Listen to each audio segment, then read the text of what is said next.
Como conversamos, ¿cierto? La clase pasada, empezamos o sea, resolvimos, ¿cierto? Un ejemplo en particular, a ver, voy a compartir pantalla.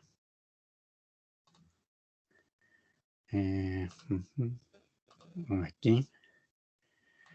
Ya. Este es cierto que está aquí en pantalla, que era, ¿se acuerdan? Un desarrollo inmobiliario, donde habían 4 tipos de casas, donde había un cierto presupuesto, donde había que demoler también casas para poder construir las que obviamente se deseaban construir, que estas casas que se construían estaban asociadas a unos impuestos que digamos, esta municipalidad en el fondo ganaba, en que esa era la función objetivo, eh, maximizar esos impuestos, sujeto obviamente a todas las restricciones. Aquí la primera, el límite de presupuesto, ¿cierto? El límite de las casas a demoler, que había, ¿cierto? Como máximo 300 casas que podían demoler.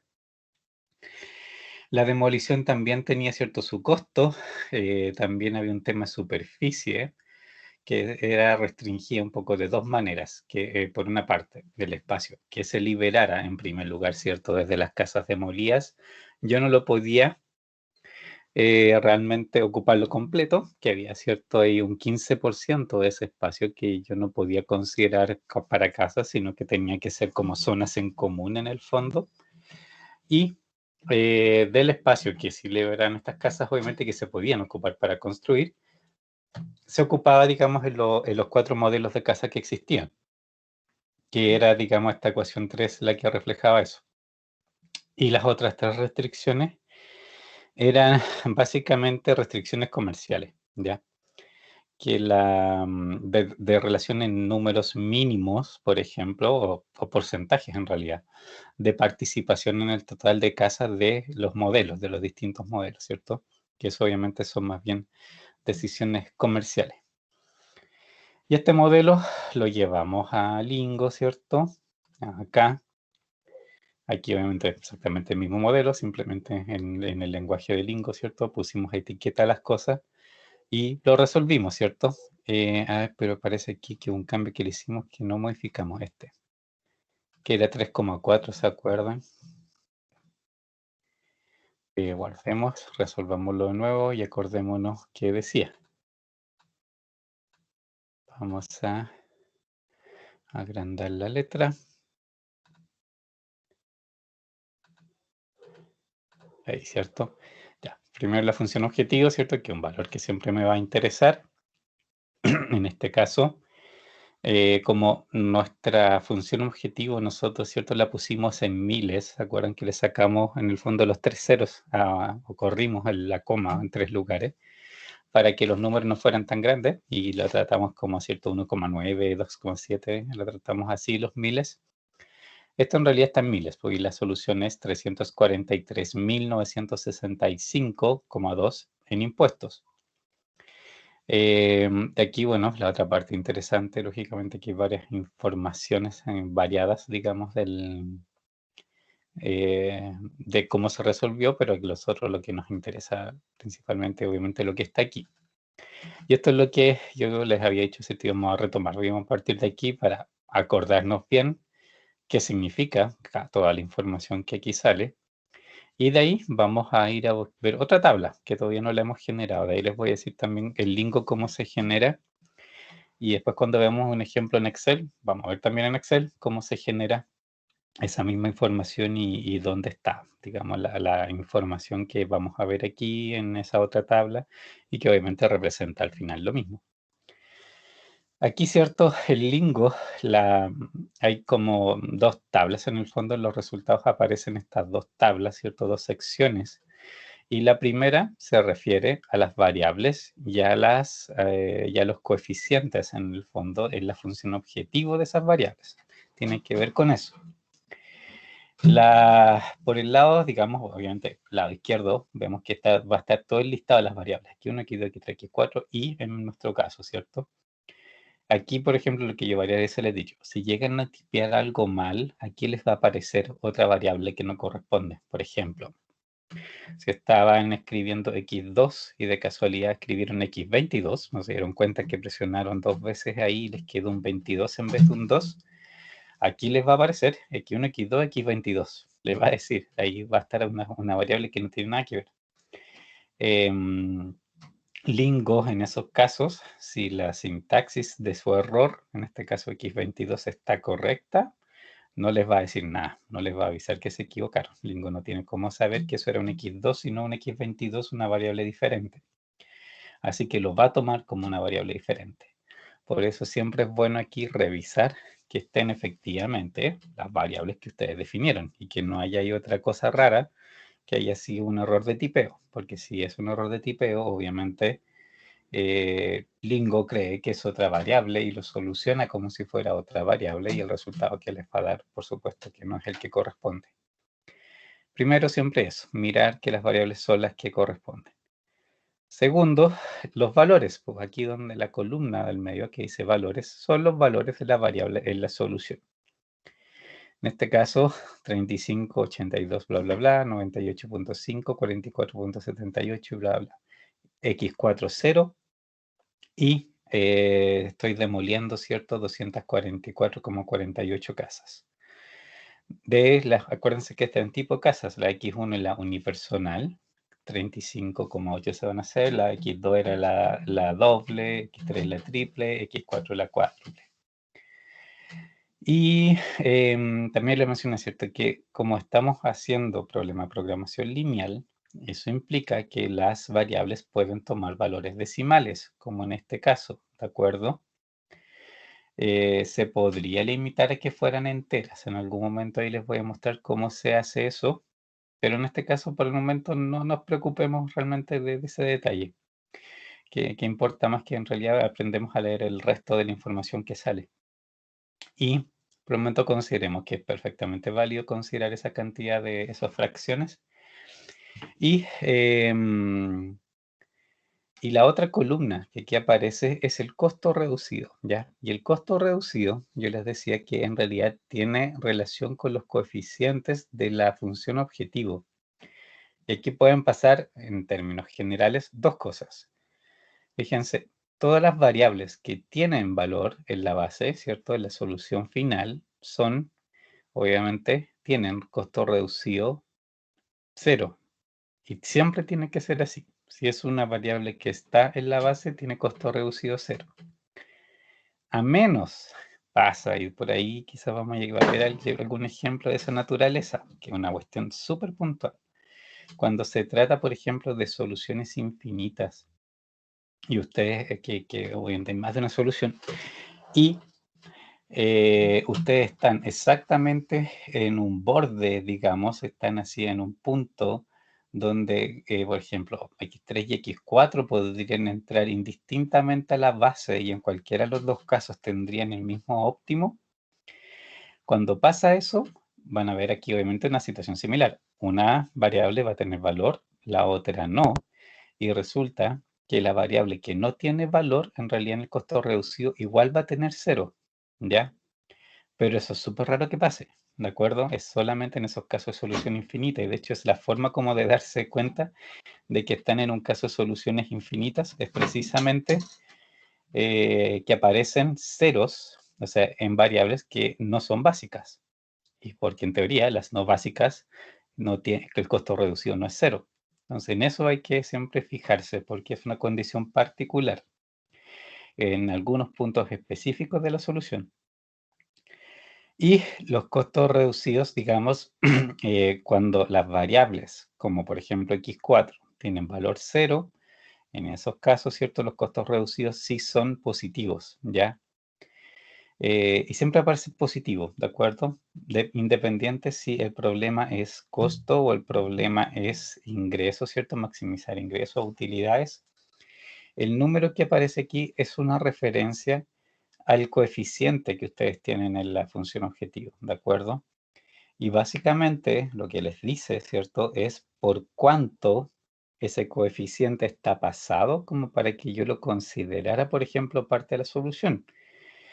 En este caso, por ejemplo, ¿cierto? Como estamos hablando de que son impuestos, ¿cierto? Es ingreso, es un número que quiero maximizar. Lo que me está diciendo este número, ¿cierto? Es que yo estoy más abajo del impuesto mínimo que necesitaría cobrar por ese tipo de casa, por la cuádruple, como para que se fuese a considerar dentro de la solución. Acuérdense que esto lo vimos que este e elevado a menos 2, e menos 2, es cierto, es 10 por, o sea, es el número que está ahí por 10 elevado a menos 2, que eso significa que en el fondo, donde está la coma aquí, ese 0.95, en realidad entre esa coma y la verdadera coma, digamos, sin exponente, hay dos posiciones. Entonces el número en realidad es este, 1, 2, 3, 4, 3, 5, ¿ya? Ese es el número real que está ahí, que tienen que acordarse, digamos, que esa notación exponencial funciona de esa manera, porque cuando hagan modificaciones a los coeficientes, tienen que obviamente ser el correcto. Ya, ¿qué dice esto? Y también estábamos en miles, ¿se acuerdan? Que el coeficiente original de las X4, ¿cuánto era? ¿Se acuerdan? 3400, ¿ya? Y nosotros pues, lo escribimos como 34, pero en el fondo era 3400. Aquí también están pensando en eso. En el fondo hay 3 lugares corridos para lograr los miles. Lo que dice esto es que si fuera 3409,5 y con todos esos decimales, el ingreso, el impuesto de esa casa, desde ese momento para arriba, si yo sigo subiendo los impuestos de esa casa, X4 entraría a la solución y sacaría otra. ¿Se acuerdan? Nosotros probamos igual eso la clase pasada. Y X sacó a X3 de la base y entró X4. Y en ese caso, obviamente, X3 pasa a tener un costo reducido positivo. ¿Ya? Entonces, acordarse de eso. Este número lo que les dice es como por cuánto quedó fuera de la solución, porque no sé, o el ingreso no es suficiente, o si es un costo, el costo, digamos, es demasiado alto y por eso, no, o al revés, si estoy minimizando costos, claro, el costo es demasiado alto, en el fondo le indica, sea costo-utilidad, en el sentido, digamos, que corresponda a cuánto les faltó para llegar a un valor que fuera interesante para la solución, como para que fuera incluido realmente en ella. ¿Hasta ahí se entiende? Vamos igual a ver ejercicio y vamos a empezar a modificar estas cosas como para que se den cuenta cómo va cambiando, pero aparte, antes de eso quiero ir a mostrarle en realidad la tabla de rangos que también es importante. ¿Pero se entiende por ahora? ¿Sí? ¿No?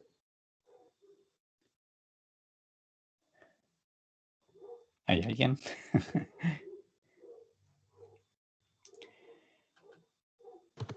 Sí, profe.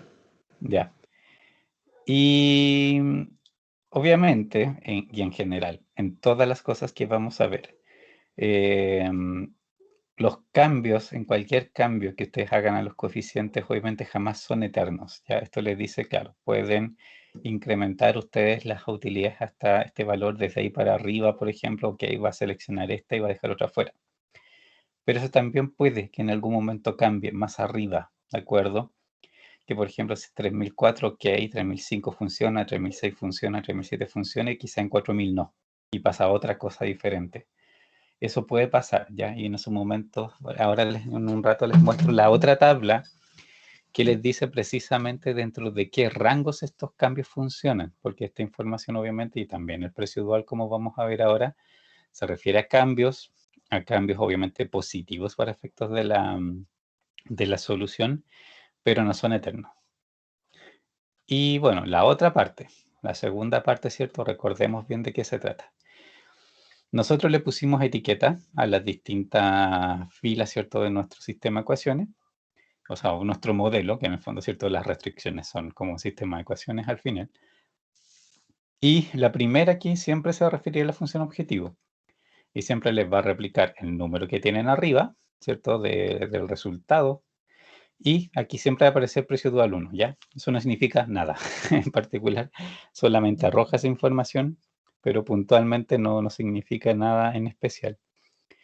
De ahí para abajo sí vienen las cosas interesantes, ¿ya? Y aquí hay que distinguir en realidad un poco entre los distintos tipos de restricciones que existen, ¿de acuerdo? Cuando son restricciones entre variables como relaciones numéricas, como por ejemplo, logra este caso de que los tipos de casa deben ser un mínimo porcentaje de todo el total de casa y esas cosas así, en todos esos casos siempre aquí, digamos, esta columna va a ser 0. Y cuando se trate muchas veces no sé, una materia prima, por ejemplo, alguna clase de recurso, ahí esas ecuaciones son más interesantes, porque en realidad cuando son relaciones matemáticas entre variables como estas, es súper difícil de interpretar en el fondo a qué se refieren, ¿ya? Y realmente el movimiento que uno pudiera hacer no es como tan claro realmente, siempre es como un poco, aquí es difícil interpretar si las cosas mejorarían o empeorarían si es que yo lo muevo en cierto sentido. En cambio, los recursos, como el presupuesto, ahí la interpretación es mucho más directa y mucho más clara. Por ejemplo, presupuesto, acuérdense que esta columna puede significar dos cosas. El slack o sulfur, en el fondo, digamos, la columna siempre va a mostrar, de hecho, creo, valores positivos. Me da la impresión de que el Lingo los muestra siempre positivos. Ahí de repente los softwares son distintos siempre, pero en el fondo están representando la misma idea, que es, si es una restricción de menor o igual, como era, por ejemplo, el presupuesto, va a referirse al slack, que en el fondo el slack es como la falta o algo así, que en realidad se refiere a cuánto me faltó para llegar a la igualdad. Por ejemplo, en este modelo, ¿cierto? Si estamos hablando de que estos son 15 millones, yo cuando hago el cálculo del lado izquierdo con los valores de la solución definitiva, me va a dar 15 millones. En este caso me da los 15 millones porque aquí me está diciendo que sobró nada, ¿de acuerdo? Si aquí hubiese dicho me sobró 1.000.000, yo cuando hago con las variables el cálculo ese que mostré recién, me hubiera dicho 14 millones. Y el millón que falta, obviamente, es el que me está diciendo aquí, que está faltando. Entonces siempre me muestra eso, cuánto me faltó para llegar a la igualdad. Y si fuera un mayor o igual, es la misma historia, ¿cierto? En realidad, pero en ese caso es cuánto me pasé. Si, por ejemplo, yo hubiese dicho, tengo que gastar por lo menos 15 millones, en ese caso, ¿cierto? Si salen 16 millones, aquí igual hubiese salido un 1, pero como es una mayor igual, me está saliendo al revés, pues me la está mostrando al revés, me está diciendo que eso fue lo que me faltó para la igualdad, y la igualdad es 15 millones. Se muestra la información para los dos lados. Uno es el que tiene que acordarse si es menor igual o mayor igual para entender si está faltando o está sobrando. Y ahí viene el precio dual. Y el precio dual, ¿cierto? También es súper interesante. Yo creo que de todas las cosas de análisis y sensibilidad, probablemente el precio dual es lejos como el que más aporta en el fondo información muchas veces a las decisiones, porque te dice, sobre todo cuando hay hartos recursos en juego, o sea, obviamente en este ejemplo casi el único recurso que había era el presupuesto, en el fondo, ¿cierto? No era mucho en ese sentido complejo, pero hay otros modelos, por ejemplo, que tienen muchos recursos, que tienen muchas materias primas, personas y distintas cosas, digamos, disponibles para tomar la decisión. Y en esas condiciones más complejas siempre es como duda el qué cosa vale más que otra, o sea, cuál es más valiosa y cuáles de ellas en realidad me conviene tener más y cuáles realmente me están sobrando. Y el precio dual es el que cuenta esa parte, porque aquí fíjense, cuando las variables se satisfacen por igualdad, como en caso de presupuesto, se consumió todo y por lo tanto se está satisfecha por igualdad esa ecuación, aparece un precio dual, en este caso positivo, ¿ya? Estamos con una función de maximización, ¿cierto? Lo que dice este precio dual positivo es que si ustedes este recurso reciben más de este recurso, la función objetivo va a mejorar también. Si tuviesen más presupuesto, por supuesto pueden construir más casas. En ese sentido, ¿cierto? Es como simple la idea. Y este número también les dice cuánto va a incrementar la función objetivo por cada unidad de este recurso adicional que ustedes tengan. Acuérdense que esto estaba en miles, era 15.000 el lado para representar 15 millones. Entonces, en el fondo, un 1 de ese 15.000 en realidad es 1.000, ¿de acuerdo? Bueno, por cada 1.000 pesos, por ejemplo, adicionales que ustedes tengan, esta cantidad es la que la función objetivo va a mejorar. Fíjense que está en exponente menos 1, ¿cierto? De nuevo, ¿cierto? Es 0.02293101. Ese es el número real. Y esta es la cantidad que sube por cada 1.000 que ustedes tienen disponible nuevamente, ¿ya? Ahora, en otros ejemplos que veamos, yo creo que esto va a quedar como mucho más claro.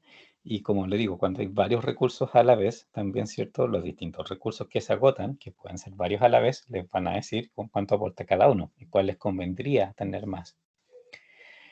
Y de hecho, da más información como vamos a ver más adelante. Por el momento estamos un poco introduciendo este tema, ¿no? Y lo que sí, lamentablemente, esto obviamente tiene su límite. En el caso, por ejemplo, que estamos viendo de la construcción.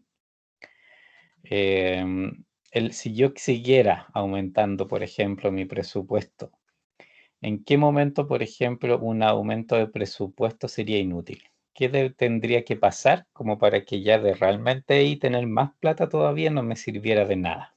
¿Qué creen ustedes que puede llegar a pasar si tengo demasiada plata?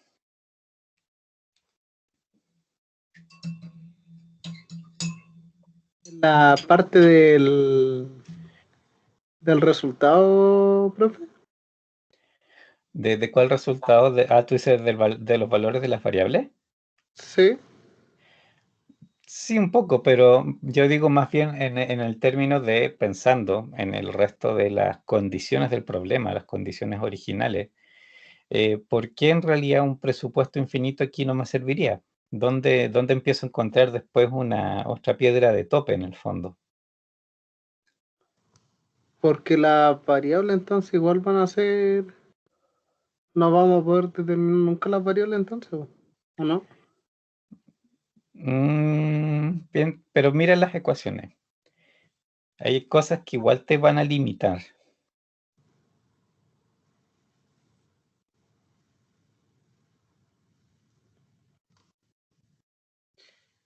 Profe, pero lo que usted apunta que esos 15 millones serían ¿Ya? infinitos, ¿cierto? ¿Cierto? Sí, o sea, empiezas a crecerlo, por ejemplo, 16, 17, 18 millones.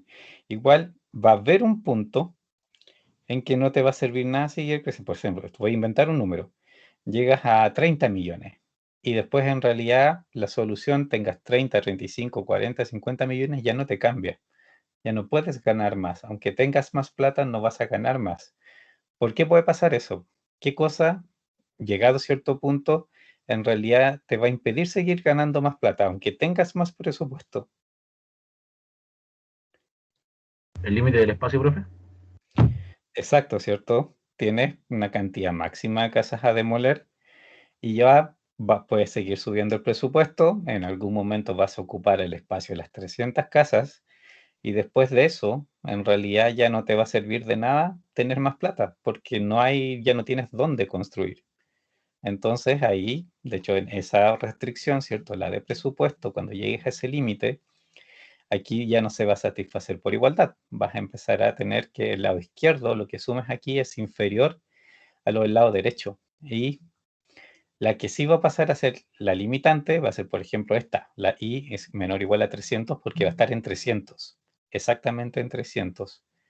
Acá la superficie obviamente se va a ocupar en este caso toda la disponible. Y bueno, las otras relaciones matemáticas lógicamente siempre se van a dar. Pero básicamente pasa eso, ¿ya?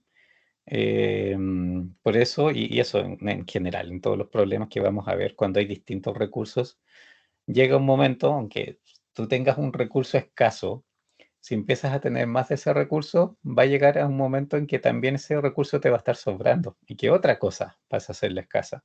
Siempre pasa necesariamente así. Ahora, ¿dónde está ese límite? Es lo que entregan obviamente los otros informes que todavía no hemos dado. Y eso, digamos, el precio dual, esto cuánto yo aumento mi función objetivo, si tengo más de este recurso, va a funcionar en la medida, ¿cierto?, que yo esté dentro de ese rango. Mira, hagamos una pequeña prueba aquí. tenemos, ¿cierto? 0.22. Digamos que en vez de, no sé si podamos probar igual un número grande quizás, nos pasemos, pero podemos hacer la prueba. Voy a anotar esto aquí en alguna parte, sí. A ver, voy a hacer la fila entera para guardar esta información. Guardemos esa información ahí. Voy a cerrar esto. Y aumentemos, por ejemplo, de 15 a 16. Me te voy a... no, pero está aquí, ¿cierto? Sí, la función objetivo, acuérdense que ese es el valor. Voy a aumentar a 16, ¿ya? Tengo 1.000.000 más en el fondo, ¿cierto? Era 15 millones, ¿cierto? Pasé a 16 millones, sí, está bien. Veamos. O Global Ops de nuevo, ¿cierto? Cerramos y vamos a ver qué nos dice.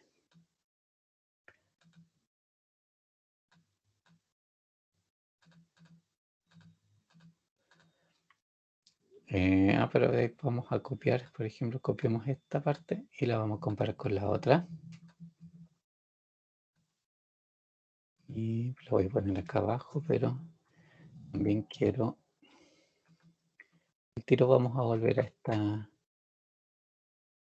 parte, agrandémosla un poco nomás y le quiero mostrarles algo en el otro lado también. Esto así tiene fuente. Ya por ahí se ve mejor y veamos acá. Fíjense que la solución, ¿cierto? Sigue teniendo x1, x2, x3 en el fondo, ¿cierto? Como parte de la solución. x4 sigue siendo 0. Todavía no llego, ¿cierto? A las 300 casas. ¿Se fijan? Todavía no he llegado a ese límite. Pero sí, acá abajo hay cosas que me pueden haber cambiado. Y eso es lo que vamos a ir a revisar. Ya. ¿Cuánto aumentó la función objetivo? Esta diferencia. Vamos a ver, voy a hacer el cálculo por fuera. Ustedes pueden ahí hacerle un paralelo para que comprobemos que estamos todos con lo mismo. 366.8962 menos obviamente 343.9652. A mí me da por lo menos que la diferencia es... ¿Dónde la tengo? No veo el cursor. Ahí está. 22.931. ¿Les da eso mismo a ustedes?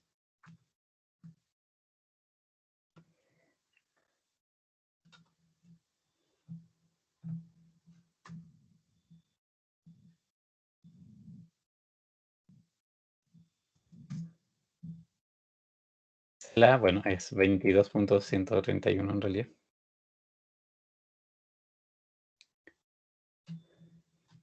Porque está obviamente en miles. ¿Les da esa diferencia?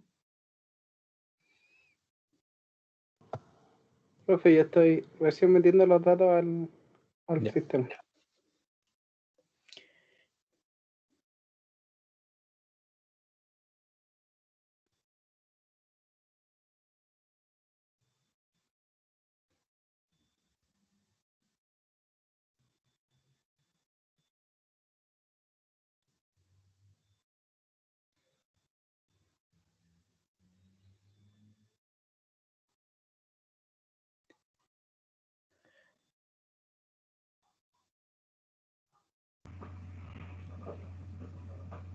¿Sí? ¿No?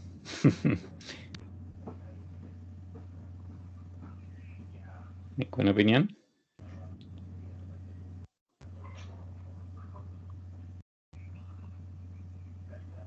Bueno. Bueno, calcúlelo. Es decir, esta diferencia. Y debería darles esa diferencia, ¿cierto? Fíjense de dónde sale ese numerito. ¿Lo ven de alguna manera en otra parte? Que tenga relación. Acuérdense que nosotros aumentamos ese recurso en 1000, ¿cierto?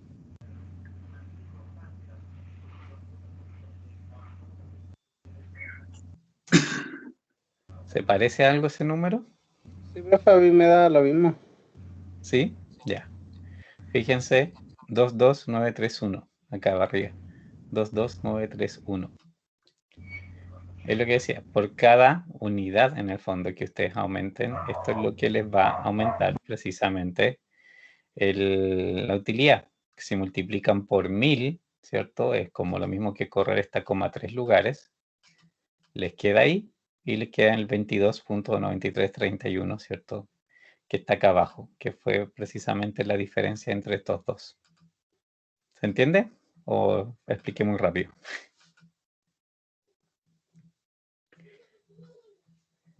Muy rápido, profe, muy rápido. Ya. Son 1000, ¿cierto? A ver, para no confundir, acordémonos aquí que los puntos son comas. 1000 por 0.0, 22.931.01. Ese era, ¿cierto?, el número original. Está acá, el precio dual. Al multiplicarlo por 1000, porque yo pasé de 15 a 16 millones, ¿cierto? Que en la restricción está escrito como 15.000, ¿cierto? Porque lo estamos tratando en miles.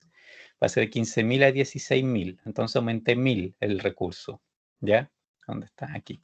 Aumenté 1000 el recurso y por cada unidad que aumenté ese recurso, yo aumenté la función objetivo en este valor, que era precisamente el precio dual. Y el resultado de este 1000 por su precio dual es 22.000, o sea, 22.931, que en realidad, ¿cierto?, es la diferencia que tengo aquí entre las funciones objetivos. Y eso es lo que les decía que hace el precio dual. Les dice cuánto les va a aumentar la función objetivo por cada unidad del recurso que vayan a tener disponible extra. ¿Ya? Y esto aquí lo podemos escribir de otra manera acá al lado.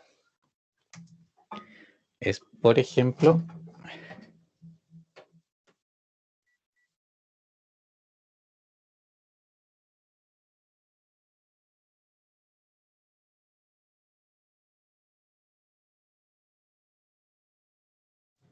eso fue lo que hicimos originalmente, ¿cierto? Es la diferencia entre los dos valores de función objetivo, me da 22.931. Y eso es coincidente con los multiplicar por 1000 en el fondo, ¿cierto? El valor del precio dual que yo tenía de ese recurso, que en este caso era el presupuesto. ¿Se entiende mejor? ¿Dudas?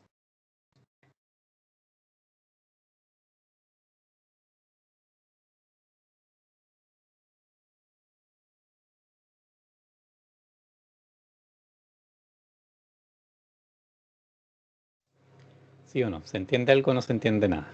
¿O lo buscamos explicar de otra manera? Profe, yo sí entiendo lo que está explicando, pero ¿sabe qué? Me pasó algo, no, en el primer ejercicio, en realidad el que realizamos la clase pasada, a usted le dio ese ¿Ya? resultado de 343, ¿cierto? Sí. Yo estoy buscando a mí qué me pasó porque me dio 347. Entonces estoy buscando ahí, quizás tengo que haber ingresado mal un número. No, mira, lo más probable, ¿te acuerdas que nosotros después modificamos un coeficiente, el de x4, le pusimos 3.5 para probar cómo cambiaba la base? Y el original es 3.4. Quizás todavía tiene escrito 3.5.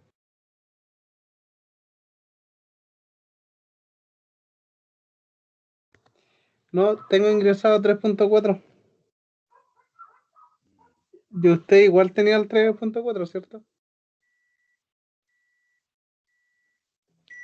A ver, sí lo había corregido, déjame ver. Sí, está en 3.4. Veamos el resto, 1, 1.9, 2.7, 3.4. Fíjate si tienes algún número distinto, de repente puede ser un decimal que tienes diferente en alguna parte.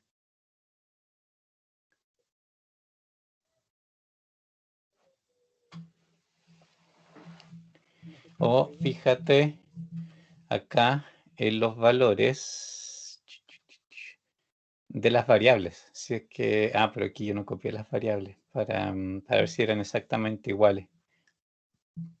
¿Tienes alguna diferencia ahí?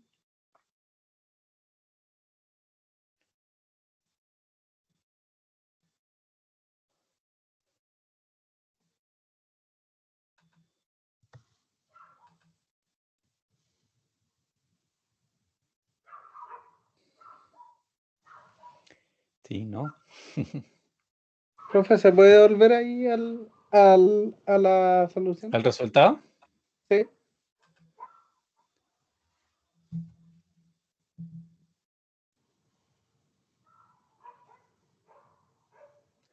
O si quieres, puedes compartir pantalla ahí para ver si pillamos dónde Es que, está la diferencia.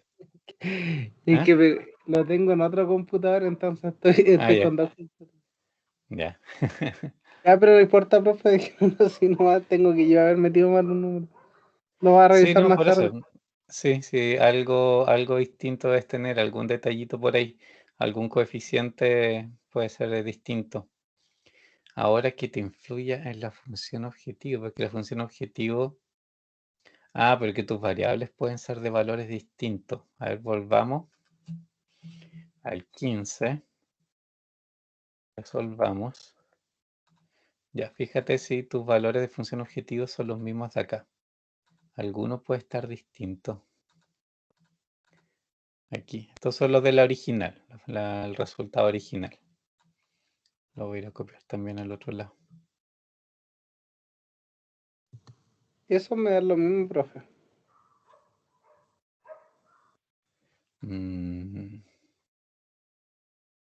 Qué raro.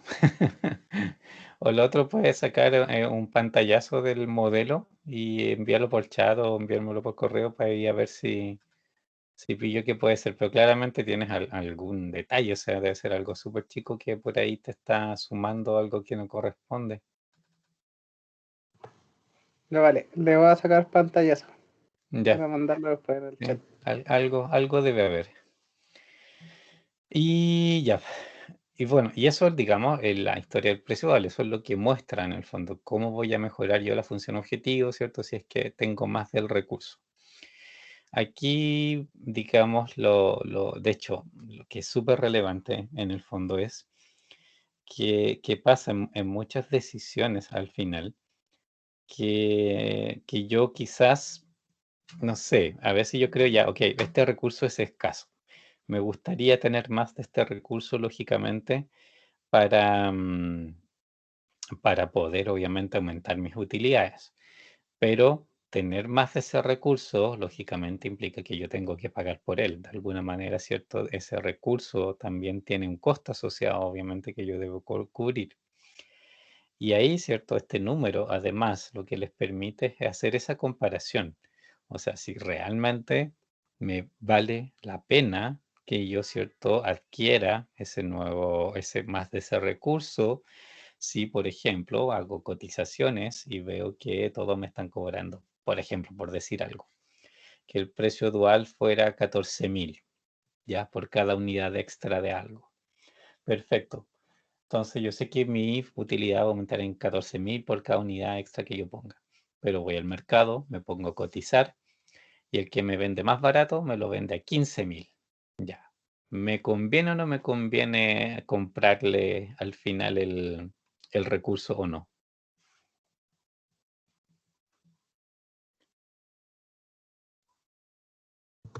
Profe, ¿lo puede explicar de nuevo, porfa? Ya, por ejemplo, si piensan en una situación hipotética, ya tienen que su restricción, ¿cierto?, representa un cierto recurso, X, ¿ya? Y obviamente ese recurso se agota, es escaso. Ustedes, ¿cierto?, lo satisfacen por igualdad en este caso, aparece como slack 0. Entonces lo ocuparon completo y por supuesto les va a aparecer un precio dual que les va a decir cuánto mejorarían ustedes la función objetivo si tuviesen más de ese recurso. Y pónganse ustedes que ese número del precio dual es 14.000, que les va a aumentar por cada unidad que se consigan de ese recurso, les va a aumentar en 14.000 más la función objetivo. Pero ustedes van a cotizar del recurso a la venta, ¿cierto? De dónde pueden sacar obviamente ese recurso y cotizan con distintos proveedores y el que más barato les cobra 15.000. ¿Qué creen que pasa? Si ustedes, por ejemplo, igual le compran a ese proveedor, ¿les conviene o no les conviene? Yo creo que no, porque va a aumentar. O sea, ¿aumentar qué cosa? porque la función objetivo la tenemos con un valor, entonces debería aumentar o no. Porque tienes más unidades, o sea, Claro, más recursos. Ya. En ese caso, en realidad, la comparación de hecho es súper directa. O sea, si lo que les aporta es 14.000, pero lo que les cuesta es 15.000, obviamente ustedes también tienen que incluir ahora en su modelo el efecto de estar comprando el recurso. Y en realidad lo que pasa es que por cada unidad de recurso que ustedes le añadan, van a estar perdiendo 1.000 con respecto a la función objetivo. O sea, es literalmente el precio dual también les dice el precio límite que ustedes podrían pagar por el recurso. Si pagan menos de lo que el precio dual les dice, perfecto. Van a mejorar, obviamente, la función objetivo dentro del margen, por ejemplo. Si el precio dual dice que es 14.000 lo que aumenta la función objetivo y ustedes se lo consiguen a 10.000, en realidad su función objetivo va a aumentar 4.000 por cada unidad extra, no los 14, porque los 14 es pensando que no les cuesta nada. ¿Ya? También funciona así. Es directamente, de hecho, un precio en el fondo de lo que pueden pagar, así que les da información de cuánto vale para ustedes el recurso y cuál sería un poco el límite, ¿cierto? Para pagar por esos recursos. Y si les cobran más, no sacan nada. O sea, la lógica diría que al final pierden plata por estar adquiriendo ese recurso. Eso obviamente, ahí al final la decisión, ustedes si no incluyen el costo, digamos, del recurso que están comprando en el modelo, si no reconocen que efectivamente hay un costo detrás de ese recurso adicional, igual su modelo estaría mal. O sea, tienen que considerar obviamente que aquí hay un costo adicional en el fondo en el cual deben incurrir, digamos, para mejorar la cantidad, digamos, de recursos disponibles. Vamos a verlos, ¿no? Con otros ejemplos, igual, ¿cierto? Esto no va a aparecer más. Aquí como que tenemos el puro presupuesto para darnos cuenta, pero lo importante aquí, ¿cierto? Que viéramos esto, como la diferencia en la función objetivo por tener, en este caso, 1.000.000 más de presupuesto, efectivamente viene del precio dual multiplicado por ese 1.000 que me cambiaron, ¿cierto? En la función objetivo. Ahora, vamos al Lingo. Al modelo, a ver, aquí están, ya cerremos estas otras dos. Yo les decía que esto, y en general, obviamente en todos los problemas, los cambios que uno le hace a los coeficientes de la función objetivo o a los lados derechos, con la información que uno tiene en la solución, uno puede, dentro de ciertos rangos obviamente, o digamos en principio, dado el punto donde estoy parado, que es la solución particular, ¿cierto? Yo sé que en ese punto tengo un cierto precio dual, en ese punto tengo un cierto, ¿cómo se llama? Un costo reducido, ¿cierto? Etcétera, etcétera.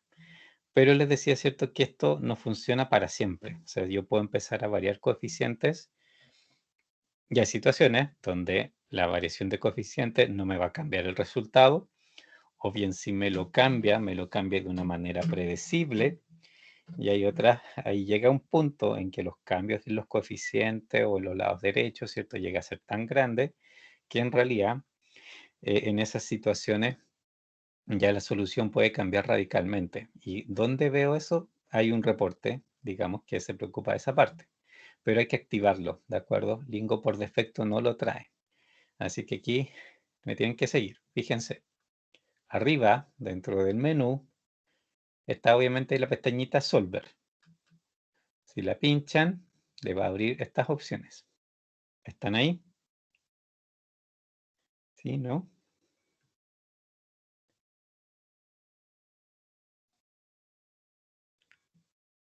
sí, profe. Ya.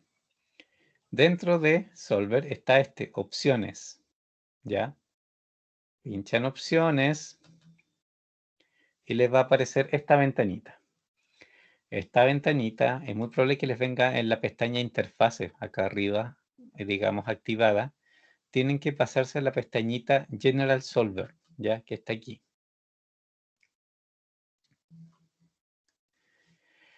Aquí, bueno, o sea, obviamente todas las otras pestañas son parámetros de control para los distintos métodos que tiene esto. Y también muchas cosas de cómo muestra los resultados, precisiones y bla, bla, bla, bla. Tiene un montón de parámetros aquí. En particular, el que nos interesa, fíjense, se empiezan a bajar. Existe este otro que dice Dual Computations. ¿Se fijan? Está bien abajo. El Dual Computations. ¿Lo encontraron? Sí. Ya, si extienden ese, Sí, profe. viene por defecto precios, dice prices, ¿ya?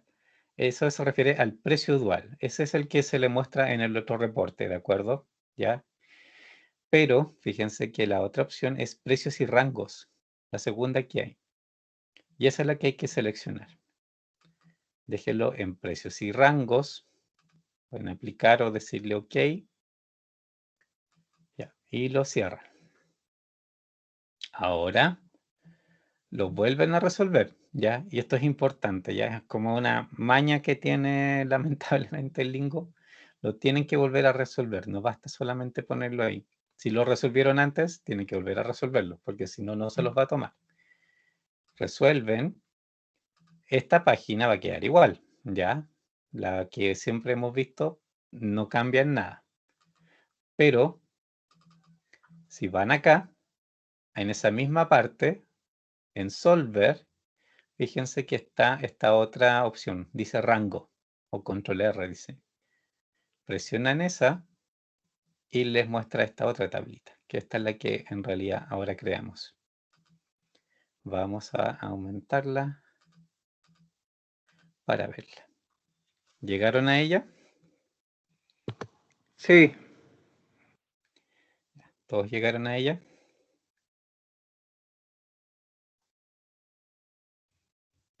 Sí, profe. Ya. De nuevo, esta tablita tiene dos secciones. La primera se refiere a los coeficientes de la función objetivo. La segunda se refiere a los lados derechos. Como ven, ¿cierto? Dice rangos de los coeficientes objetivos, rangos, ¿cierto?, de los lados derechos. La de arriba, fíjense qué información tiene. Variables, obviamente, les da el listado de las variables que tienen. El coeficiente actual, 1, 1, 9, 2, 7, 3, 4 y 0, porque acuérdense que y no participa en la función objetivo. Y fíjense cuánto puede incrementar y cuánto puede decrecer. Fíjense los números, por ejemplo, que tiene. El 1 de la X1, ¿cierto? Que es 1000 de utilidad, ¿cierto? O sea, de impuesto. Puede incrementar 0,39997, bla, bla, bla. Y puede decrecer 0,1287, bla, bla, bla. X2, 1900, puede incrementar de manera infinita, ¿de acuerdo? Y puede decrecer hasta 0,4680, pero por 10 elevado a menos 1, entonces es 0,046, ¿de acuerdo? O sea, si ya bajan a 1,8, ya es más que esta cantidad que está aquí. X3, de ahí les voy a decir qué pasa en esos casos. X3, 2,7, puede crecer hasta 0,736 o puede decrecer 0,087, ¿cierto? Menos, de hecho, por ser 10 elevado a menos 12 es 0,0087 lo que puede crecer, ¿ya? X4, 3,4 puede incrementarse hasta 0,9512, en realidad es por 10 elevado a menos 12, 0,009512 y puede decrecer infinitamente. Y el i da lo mismo porque obviamente no participa. Entonces, bueno, les da igual rango porque también obviamente si la incluyeran podría influir en la función objetivo. ¿Qué es lo que dicen estos rangos? ¿Cierto? Que se refieren a, con respecto al número que yo tengo de coeficientes en este momento, ¿cierto? Lo puedo mover para arriba en la cifra que aquí dice o para abajo en la cifra que acá dice. Estos rangos se refieren a en qué momento, haciendo cambios al coeficiente, mi solución llega a cambiar también, ¿de acuerdo?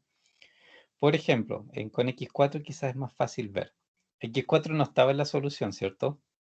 3400, que era básicamente porque 3400 como impuesto no era suficiente, ¿cierto? Como para que participara en la solución. Era muy poco. Y fíjense que dice que se le permite decrecer infinitamente. ¿Tiene eso sentido? ¿Les parece que tenga sentido? Sí, porque no es necesario. Claro, porque 3.400 ya es poco. Si lo decrezco a 3.000, a 2.000, a 1.000, sigue siendo poco. O sea, es para ese lado, ¿cierto? Si 3.400 es poco, tener menos todavía, estamos hablando de decrecer, tener menos todavía, por supuesto, que va a seguir siendo poco. Y por lo tanto, ¿cierto? Si me muevo en ese sentido, por infinitamente decrecerlo, y jamás va a seguir participando, o sea, nunca va a llegar. Pero por el otro lado, me dice que si aumento en esta cantidad, ¿cierto? Este 3.4 lo aumento en esta cantidad, ahí empieza a participar en la solución, en este punto.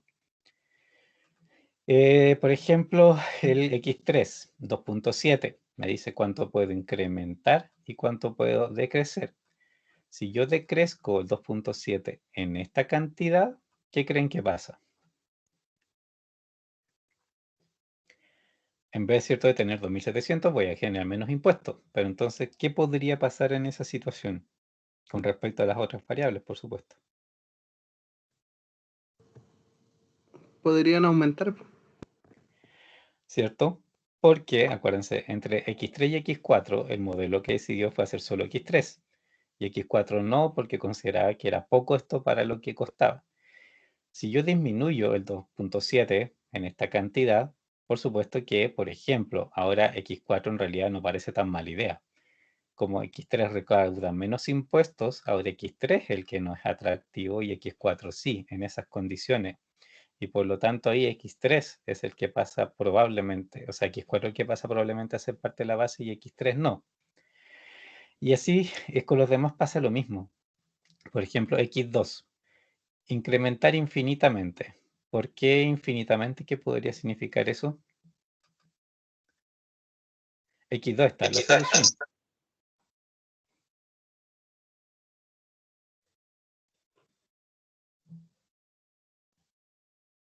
Y si está en la solución es porque 1900 es atractivo, ¿cierto? Y si lo aumento más, ¿sigue siendo atractivo? ¿Será porque está dentro del rango, profe, o no? ¿Cómo? ¿Será porque está dentro del rango de permitido, no? Sí, pero piensa, por ejemplo, en si este número es atractivo. Obviamente 1900 ya es atractivo y me dice que lo podría seguir creciendo infinitamente. Es porque obviamente si 1900 es bueno, más grande va a ser igual bueno. O sea, 2000 es bueno, 3000 es bueno, 4000 es bueno, porque ya 1900 es bueno. Entonces lo Claro. permite dejar crecer y crecer y crecer, en este caso infinitamente. Pero fíjense que no pasa lo mismo con el 1. Hay un momento en que se satura. ¿Por qué podría pasar eso?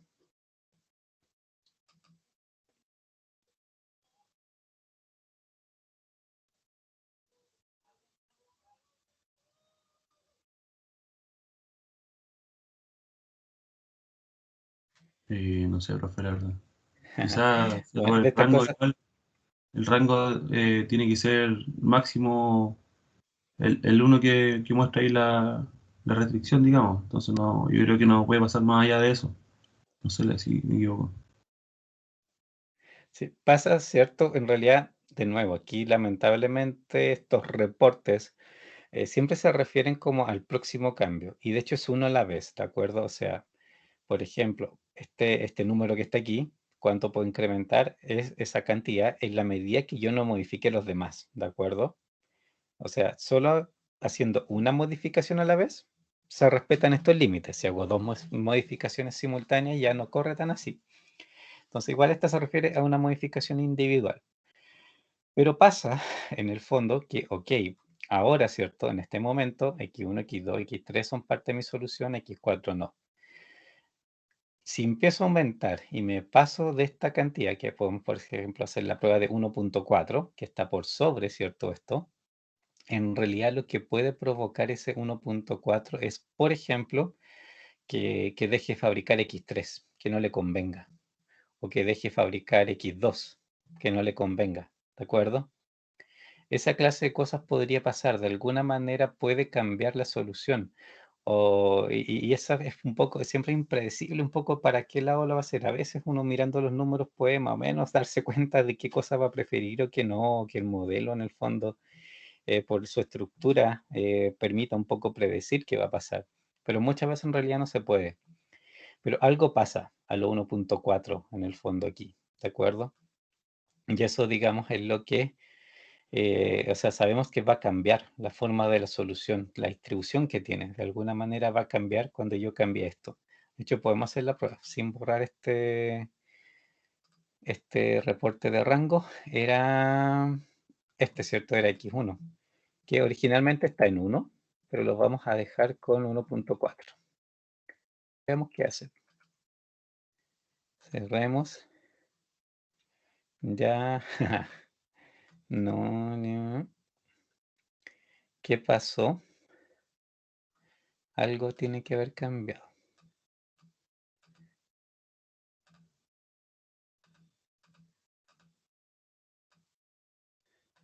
Ya, X1, X2, X3 siguen estando presentes.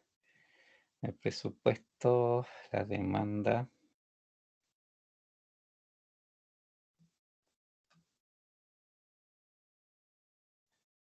¿Dónde puede estar el cambio? Siguen participando las mismas tres, ¿cierto?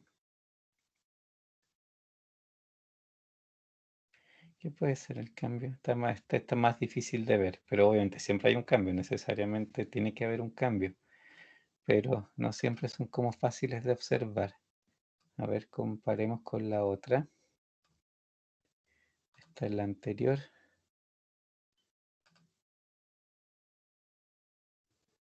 Hoy no encuentro ¿dónde está la fuente?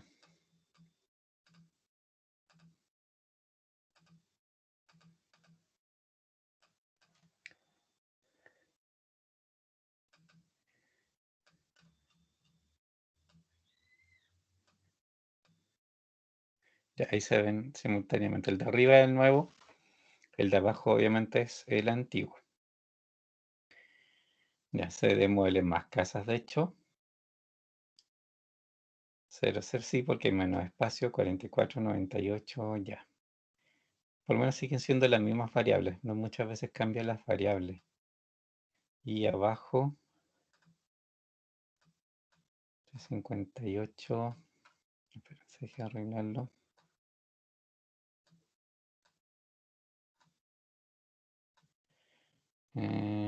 Sí, sigue esa misma. Ya, ahí está el cambio que tuvo. ¿Lo ven?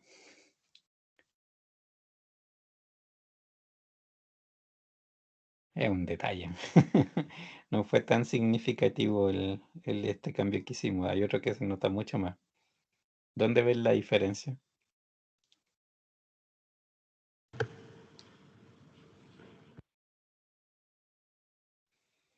Obviamente se pueden alterar varios números, pero en realidad es un tema más de ecuaciones completas que se alteran, o sea, en el sentido de límites que se alcanzan o no se alcanzan. ¿Qué significa eso? ¿Cierto? Unipersonal y doble. Era las restricciones, ¿cierto? De los mínimos, ¿se acuerdan?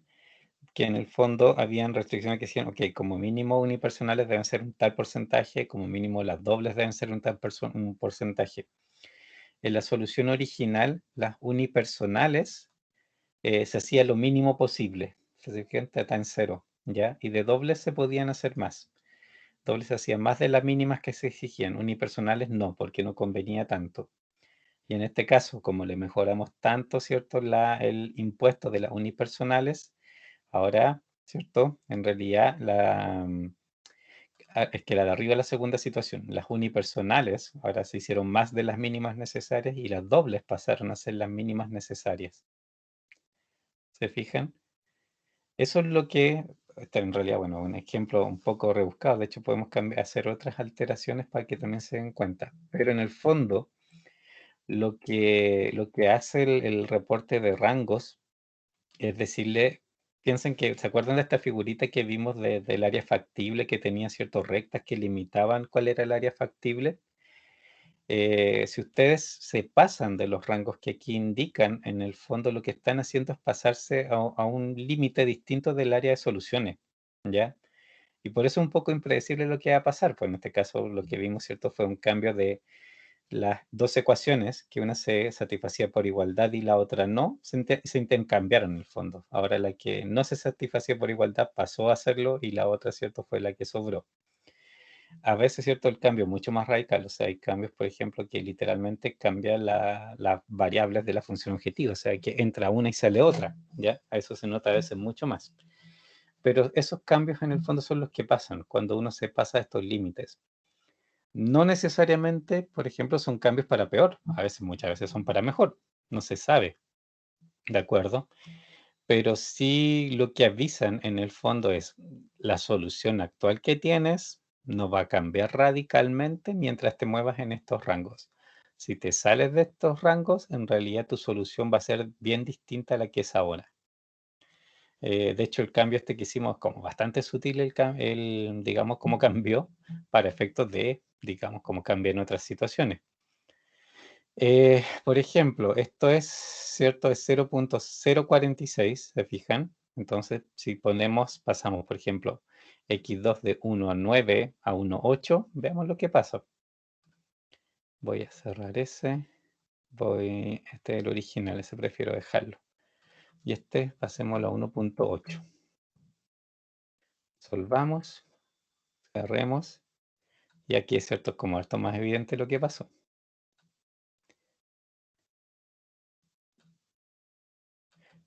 Evidente y un poco extraño.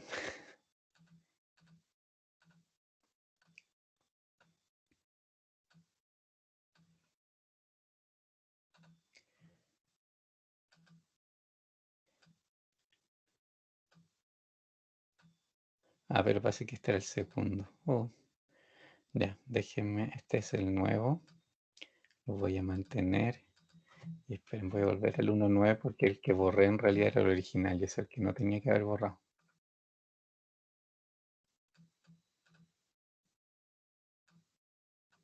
Pensé que estaban al revés.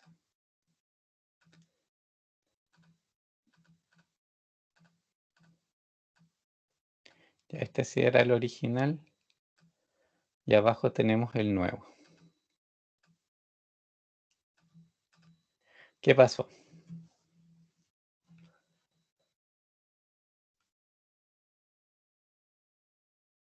¿Dónde estuvo el cambio? Yo alteré x2, conste. Sí, afectó a la variable x3. ¿Se dan cuenta?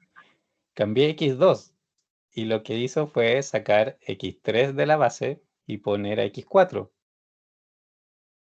Pero, de nuevo, por eso les digo, los cambios cuando llegan en la función objetivo a esos rangos en realidad son impredecibles. O sea, que uno pensaba, bueno, a lo mejor saca x2 de la base y no sacó x2 de la base, sino que en conjunto, por atractividad del conjunto, se fue para otro lado y en ese sentido ahora, por ejemplo, x4 por el espacio que dejaba el cambio que yo hice en x2, resulta que x4 va a ser más interesante. Y eso es lo que les digo, o sea, fuera de los rangos que uno tiene indicado aquí, es súper impredecible. Si se mueven dentro de los rangos, los cambios en el fondo, de hecho, los cambios en la función objetivo, ¿de acuerdo? Si ustedes cambian, a ver, vamos a ir a la tablita. Si ustedes cambian los coeficientes de la función objetivo dentro de estos rangos, la solución que tenían originalmente no cambia. Los números de las variables no cambian en absoluto. ¿De acuerdo? Eso es como en ese sentido curioso. Es distinto a los lados derechos cuando cambian las restricciones, que si ustedes cambian algo de esto, siempre cambia, digamos, la restricción y la función objetivo y todos los números, digamos, las variables también se adaptan. En la función objetivo no es así.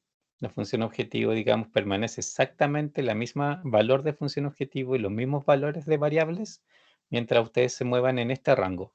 Fuera de ese rango, nadie sabe qué pasa. Lo tienen que hacer para ver efectivamente qué pasa, cómo se adapta, digamos, el modelo a una situación distinta. Y como vieron, ¿cierto? Pueden pasar cosas como que uno no se espera, porque no de repente las repercusiones en otro lado. Pero es por lo que les decía antes, o sea, en el fondo uno está con una solución en particular, está en una arista particular del área, digamos, del área de soluciones factibles, y cuando te pasas de estos lados, ¿cierto? En el fondo cambias la forma de la región factible, cambia también la pendiente, o cambias la pendiente de tu función objetivo, y por lo tanto tu punto óptimo pasa a ser otra arista de la función objetivo.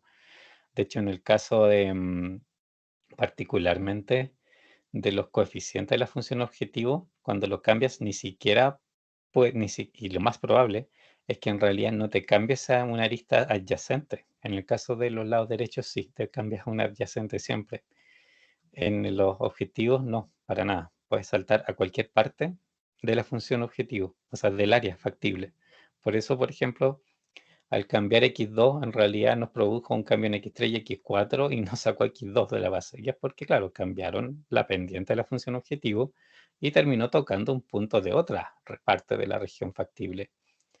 Así que siempre los cambios ahí en la función objetivo son más impredecibles de qué va a pasar. Pero aquí, bueno, saben dentro de qué se pueden mover sin que se los cambie. Y abajo, ¿cierto? Obviamente, ahora lo vamos a ver cuál es la función que tiene por la parte, digamos, de las restricciones. Ahora, distinto es, por ejemplo, ¿cierto? Esto eran impuestos. Si, por ejemplo, dice, permito incrementar esto y lo aumento en 1.3, por ejemplo, el valor de que tiene en la solución, la cantidad de casas que yo hago de X1, X2, X3, como les decía, eso no cambia. Pero obviamente, si la función objetivo ahora es 1.3 y no 1, por supuesto que recaudo más impuestos, ¿de acuerdo? Lo que esto me dice es cuánto en el fondo puedo incrementar los impuestos de cada uno de estos sin que me cambie realmente la función objetivo o la decisión en el fondo de cuántas casas construir. Si cobro 1000 o cobro 1300 en este caso, por ejemplo, por esta casa, me va a seguir diciendo que la solución es la misma que ya tengo. ¿Se entiende, aprox? Vamos a volver a repasar esto en otro ejemplo, ¿cierto? Pero ¿se entiende por el momento para dónde va la cosa? Yo creo que se entiende. Ya. Y la otra parte, los lados derechos. Esto obviamente tiene que ver con las restricciones. Y aquí en particular, ¿cierto? En realidad me interesa sobre todo la de presupuesto, porque es como la más típica dentro de los recursos. Como la otra les decía, son relaciones matemáticas y es como mucho más difícil de interpretar eventualmente el comportamiento. Igual sí, pero, o sea, yo creo que también el límite de las casas a demoler también tiene aquí su gracia. Fíjense, actualmente, o sea, obviamente aquí indica cada una de las restricciones, ¿de acuerdo? La segunda columna dice cuánto es el valor actual, ¿cierto? 15.000 era el valor que teníamos, ¿cierto? Y de nuevo, cuánto puedo incrementar y cuánto puedo decrecer. Fíjense que en decrecer me dice los 15 millones completos. ¿Por qué creen que dice eso?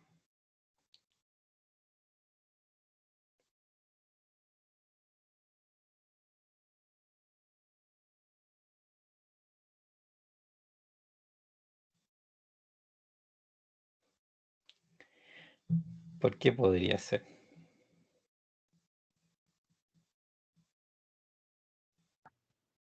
Por quedarse con la misma 300 casas. O sea, en realidad, si vas a tener menos presupuesto, vas a demoler, o sea, claro, vas a demoler menos casas necesariamente, porque te lo gastaste entero, ¿cierto? Pero de todos modos, vas a seguir, digamos, haciendo en el fondo los mismos tipos de casa. Eso es lo que en realidad los lados derechos se comportan de esa manera, ¿de acuerdo? Es distinto obviamente a lo que tengo arriba. Los límites de los lados derechos lo que te dicen, bueno, de partida, si tú alteras uno de estos límites de los lados derechos, los valores de las variables cambian, de los valores, digamos, del resultado. Si tienen menos presupuesto, construyen menos casas, de seguro. Pero, por ejemplo, puedes bajar de 15 millones a 10 millones y la decisión en ese caso sigue siendo construir X1, X2 y X3. Siempre va a ser así. Y puedes llegar a 1 millón y la solución de todos modos te va a decir que tienes que construir X1, X2 y X3. Menos, pero todavía va a ser X1, X2, X3. Lo que dice acá, por el lado de que incrementa, es hasta 3.406 más, 0.34 de los 15.000. Tú todavía vas a seguir construyendo X1, X2 y X3. Puedes pasar de 15, por ejemplo, a 16 y 18 millones y todavía esas mismas tres son las que construyes. Si te pasas de esto, por ejemplo, 3 millones y medio más, ahí no. Y ahí de nuevo llegas a lo impredecible. No sabes qué va a pasar cuando llegues a ese límite. Lo más probable, por una cuestión de estructura del problema, es que si llegas, por ejemplo, a 18.500, que sería, por ejemplo, aumentar, lo más probable es que empieces a construir también X4, porque quizás llegaste a tu límite X1, X2, X3. Puede pasar, no sé. Podemos probar hacer esa prueba ahora. Pero los lados derechos funcionan así. Te dicen cuánto puedes bajar o aumentar sin que cambie la selección de variables que participan en la solución. ¿Ya? Sus valores van a cambiar, pero van a seguir siendo el mismo grupo, las que sean distintas de 0 y las que son 0 van a seguir siendo 0 mientras te muevas en este rango, modificando uno a la vez. Como le decía, todo esto es para una modificación a la vez. Vayamos a hacer las dos versiones, pues, el 15 más 3 millones 4 y 3 millones 5, para ver qué nos resulta. Vamos a hacer aquí, ¿cierto? Y aquí, bueno, podemos hacerlo explícito, de hecho, podemos hacer 3.400, ¿cierto? Me decía que no iba a cambiar las variables que participaban. ¿Se fijan?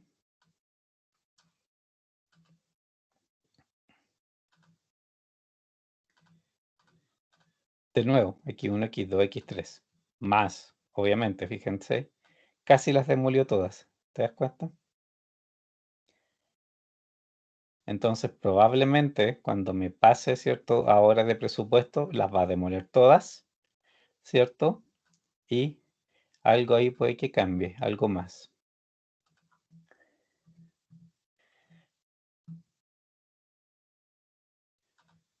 Ya, ahí, miren, sé lo que pasó.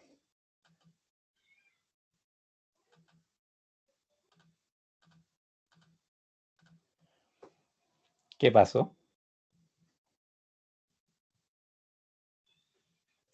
Empecé a hacer X4, que antes no me convenía, las demuelo todas. Y resulta que ahora X4 empieza a ser interesante. Y por supuesto, mi función objetivo es mejor que todas las anteriores que hemos visto. Pero la decisión cambió, ¿cierto? Las variables que selecciona el problema como parte de la solución ahora son distintas. Son estas 4. Y obviamente Y que ahora las remuele todas. Aquí sería interesante, por ejemplo, volver a ver, digamos, el informe de rangos de esta solución. Pues también obviamente se puede ver. Pues, a ver, edit, solver. Ah, pues eso no está generado. Ah, no, pero sí se puede, pero tengo que verlo desde aquí. Este es el informe de rangos nuevo. 10.93. Claro, 18.500. Me permite aumentar 10 millones más. Habría que ver quizás en esos casos qué puede hacer. Es un poco extraña la solución ahí. Ya. Pero en el fondo, o sea, lo que me interesa mostrarles, precisamente qué es lo que dice ahí el informe, ese informe de rangos con respecto a las restricciones, ¿cierto? Bajo este incremento, por ejemplo, las mismas variables son parte de la solución. Sobre esto, algo pasa. De nuevo, no sé qué pasa, ¿de acuerdo? No puedo particularmente saber qué va a ocurrir. Y esto es como súper normal en el fondo cuando hay distintos tipos digamos, de recursos. Fíjate que en la demolición, actualmente 300 puede incrementarse infinitamente, puede crecer hasta 55. ¿Cómo lo interpretan eso?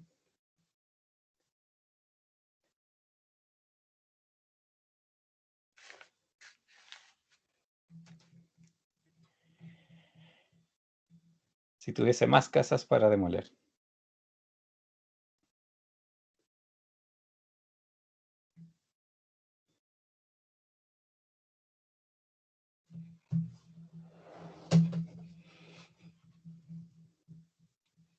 Porque fíjense, no sé, pues, esto dice en el fondo que si tienen 500 casas, 1000 casas para demoler, 2000 casas para demoler, ¿cierto?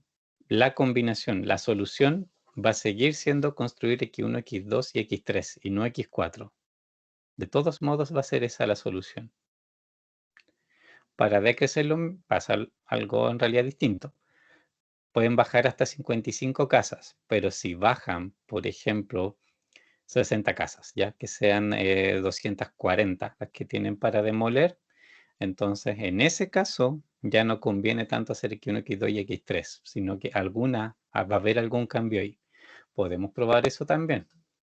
Vayamos al modelo, ¿cierto? En vez de 300, digamos que son 240. ¿Perdón? Solvamos. Cerramos. Fíjense. X1, X2 sí, pero en esas condiciones restrictivas es mejor hacer X4 y no X3. ¿Se fijan? Eso es lo que hace en el fondo esa parte de los lados derechos. O sea, hay un momento en que lo que les dice en el fondo ese reporte es que hay un momento en que la solución cambia, ¿ya? O sea, pasan a otra zona, digamos, del área de solución. Y en el caso de los lados derechos siempre pasan a un adyacente, ¿de acuerdo? Por eso normalmente en estas situaciones lo único que pasa es que una variable que era, digamos, que era positiva pasa a 0 y una que era 0 pasa a positiva. Casi siempre ese es el cambio. A veces es distinto, pero casi siempre el cambio es ese. Simplemente que una variable que era parte de la base deja de serlo y otra que no era parte de la base en realidad empieza a serlo. ¿Se entiende?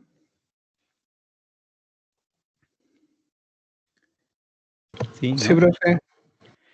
Ya. Después, obviamente, la medida que vayan viendo más ejercicios y sacando estos rangos y pueden empezar a hacer pruebas con dentro de lo que aquí les dice, pueden ir viendo cómo cambia en el fondo.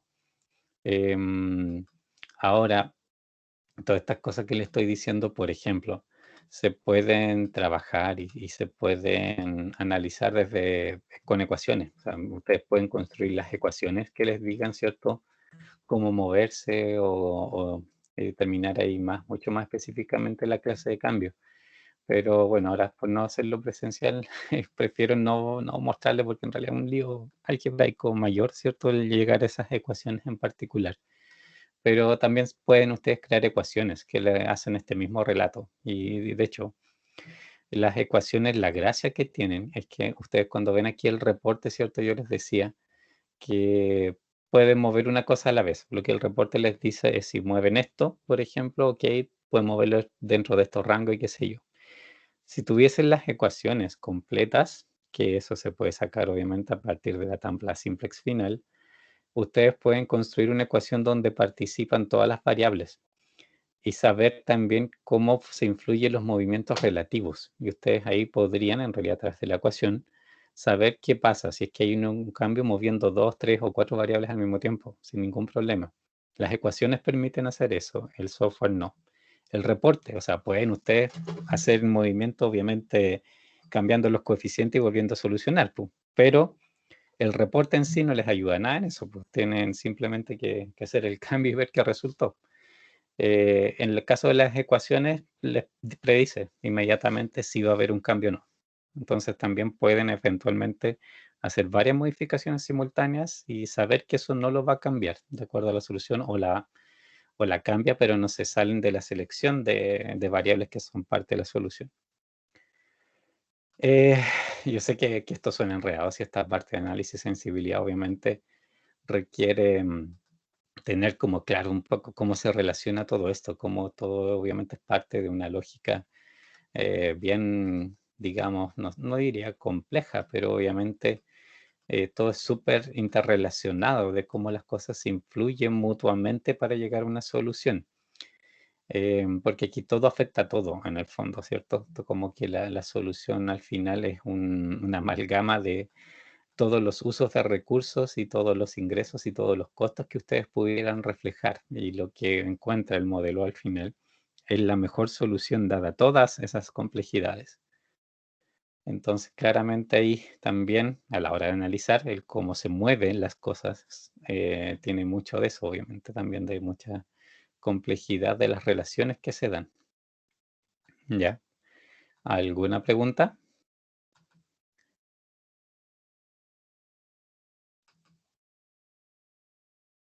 ¿No? No, profe. Ya. Mira, este parece que no le subí esta versión de la PPT, a menos que se la haya subido rayada la última vez, ya, pero si no, voy a revisar y les voy a subir este otro ejemplo, ¿ya? Que, mira, hoy día imposible que alcancemos ahora, pero revisémoslo, pensémoslo un poco ahora y queda quizás de tarea su implementación. Veamos hasta dónde avanzamos y si no, la próxima clase partimos con eso.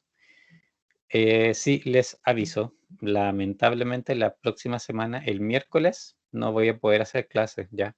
Tengo, en realidad no yo, pero mi hijo tiene una hora al médico que no voy a alcanzar a llegar a la clase, estoy seguro que no. Es más temprano, pero considerando dónde es y todo, no creo que vaya a llegar. En realidad, para tenerlo esperando y estarle avisando a última hora, prefiero en realidad no hacer la clase de seguro para que sepan que no la vamos a tener y después recuperamos, pues no hay problema, ya. Disculpen que, pero pucha, las horas están escasas parece y esta cosa es importante. Así que el miércoles obviamente, viernes no, por supuesto, ahí tendremos de manera normal clase, ¿de No hay acuerdo? problema, profe. Ojo, profe. Ya. Gracias por la info. Sí, no, pero igual les voy a avisar en correo ese mismo día, les voy a recordar por si acaso, ya, pero les aviso ahora que ahí, pucha, nos dieron justo ahora a una hora, de hecho pierdo la clase anterior también, una más encima, fue así como la peor hora que me podían dar, pero ¿qué le voy a hacer? Ya.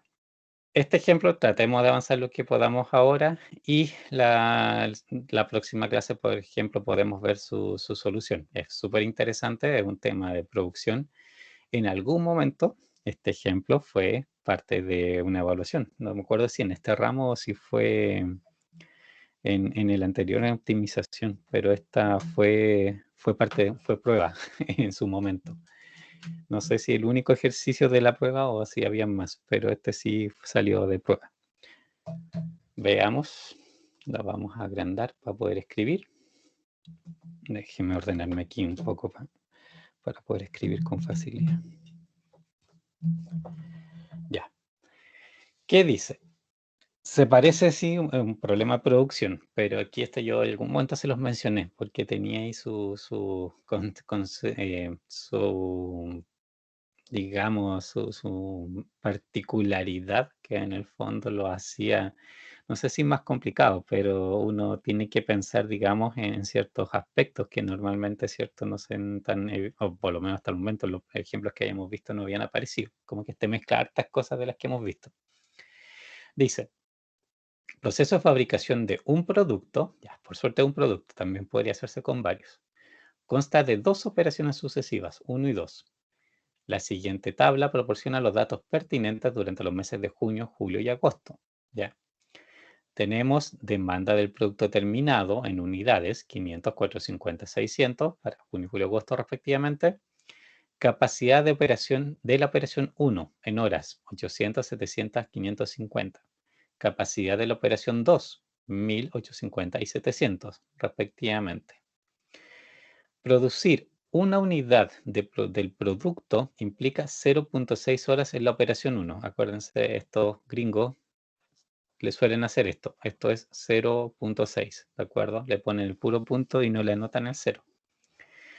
Más 0.8 horas, ¿cierto? En la operación 2. Se permite la sobreproducción o el producto terminado en parte en la operación 1 o el producto terminado en la operación 2 en cualquier mes para su uso en un mes posterior. ¿Qué les dice eso? ¿Qué significa que les digan eso?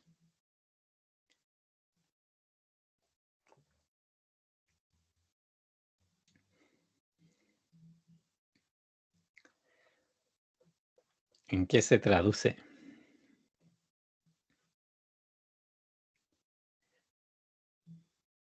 ¿Qué es sobreproducción? ¿Y para qué podría querer sobreproducir en primer lugar?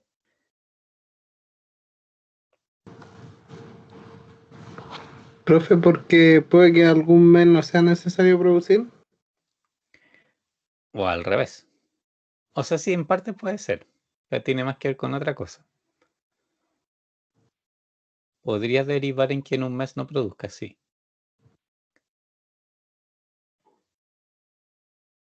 Sí, lo vimos por ahí. En realidad, eso significa inventario, ¿de acuerdo? Yo produzco más en un mes para guardar para el otro. Y tiene que ver, bueno, en este caso los costos de operación, de ahí vamos a llegar a esa parte. Y ahí quizás se les aclare un poco el por qué podría pasar eso. Además que las demandas, ¿cierto?, son distintas. Sigamos. Los siguientes costos de retención, que eso digamos es costo de inventario en el fondo, correspondientes son 0.20, 0.40 por unidad por mes, ¿ya? Y eso se refiere, 0.20 es guardar un producto que solamente ha pasado por la etapa 1, pero no por la 2, y 0.40 si pasó por la segunda, producto final. El costo de producción varía por operación y por mes. Para la operación 1, el costo de producción unitario es de 10, 12 y 11 en junio, julio y agosto respectivamente. Y para la operación 2, el costo correspondiente de producción unitario es de 15, 18 y 16. Desarrolla un modelo de programación lineal para determinar el programa de producción óptimo para las dos operaciones en el horizonte de 3 meses y determine la solución óptima. Entonces, maximizo o minimizo, estos son costos, son ingresos. ¿Qué cosa es, en primer lugar, lo que yo debería buscar? ¿Qué es lo que tengo que optimizar aquí?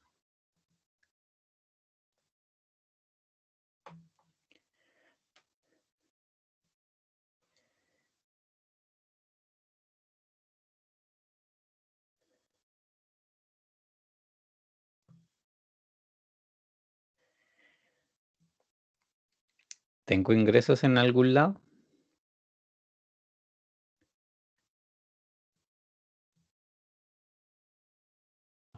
No debería ser minimizar. ¿Cierto? Tengo costos nomás. Entonces, es minimización de costos lo que debería ser.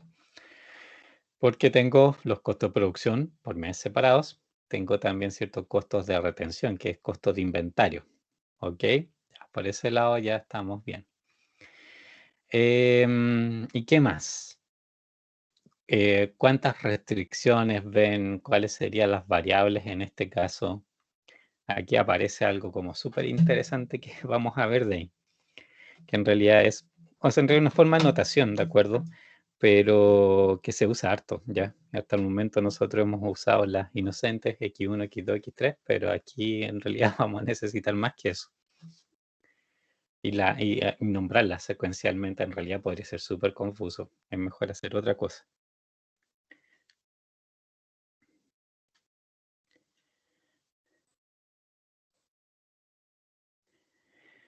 ¿Cuáles, por ejemplo, pueden ser las variables?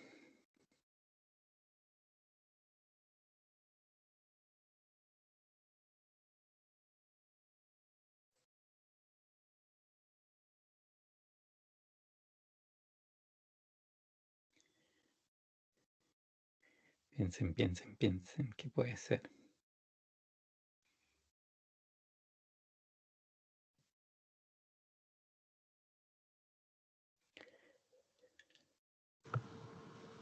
Profe, las horas de operación. Ujú. Pero las horas, por ejemplo, tú dices en términos de la capacidad. Sí, No, o sea, pero es que esas horas son las que están disponibles en el fondo. Otra cosa ya. es cómo las usas, pero eso es una constante en este caso.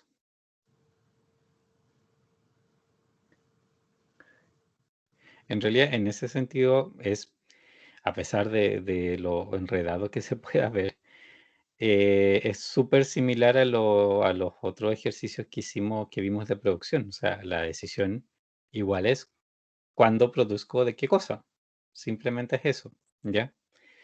La diferencia es que aquí, obviamente, hay varias cosas actuando de manera simultánea que obviamente hay que buscar de qué manera represento, digamos, todas estas situaciones simultáneas, en el fondo, ¿cierto? Dentro de mi sistema. Mire, fíjense, en el fondo, vamos a hacer un dibujito en la próxima página. Tenemos, era junio, julio, agosto, ¿ya? Piensen en esto. Julio, agosto. Yo tengo etapa 1 y etapa 2, ¿cierto? El producto, en el fondo, tiene que pasar por 2 etapas para ser fabricado, en este caso, ¿sí? ¿Ahí estamos de acuerdo? Sí, Esa es profe. la descripción, ya. En junio, yo puedo fabricar productos, ¿cierto? Aquí en la etapa 1, una cierta cantidad. Esos productos que fabrico en la etapa 1 los puedo pasar a la etapa 2, ¿cierto? Y pueden salir a satisfacer la demanda de ese mes, ¿cierto? Lo mismo puedo hacer en julio, fabrico ese mes, lo paso a la segunda etapa el mismo mes y lo puedo usar para la demanda de ese mes. En agosto, misma historia. Fabrico ese mes, paso a la segunda etapa ese mes y lo ocupo en la demanda de ese mes. ¿De acuerdo? Pero, ¿puedo fabricar productos finales en el mes de junio y ocuparlos en el mes de julio? Sí, pues. Se permite, ¿cierto? Me decían que sí. Puedo hacer esto. ¿Puedo fabricar en julio y ocuparlos en agosto? También. También. ¿Puedo fabricar en junio solamente pasarlos por la etapa 1 y pasarlos y usarlos y digamos y completar la etapa 2 en julio? También se podría. Sí, sí, decían que se podían, que cualquiera de las 2 etapas en realidad podían pasar inventario y estas flechitas, estos son inventarios. Cuando paso de un mes a otro, estoy haciendo inventario. Y puedo pasar un producto por la etapa 1 en julio, pero en realidad pasarla a la etapa 2 recién en agosto. Y esto también sería inventario. Entonces aquí lo que pasa en el fondo, todos los movimientos posibles están aquí. ¿De acuerdo? De una u otra manera están aquí. Entonces, yo necesito una variable que partía, ¿cierto? Mis X, puede ser la moneda genérica, es cuánto produzco. De seguro tiene que, ¿produzco con Z o con, no me acuerdo, parece que es con Z. En un mes específico, pero también en cierto mes,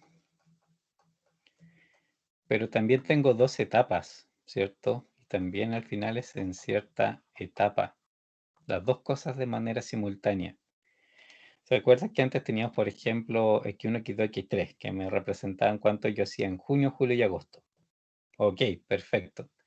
Pero ahora, ¿cómo podría identificar, además del mes, en qué etapa produje? Porque también, ¿cierto? Aquí tenemos capacidad de operación por etapa por mes. Por ejemplo, 8, 7 y 550.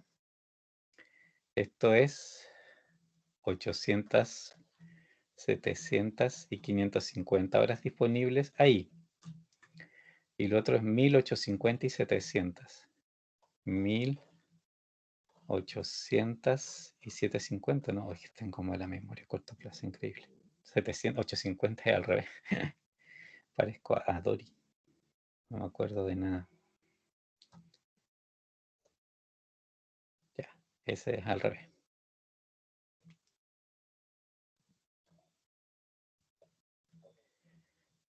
De hecho, ya se me olvidó cuánto era. Es 850 y 700. Ah, ¿dónde estoy aquí?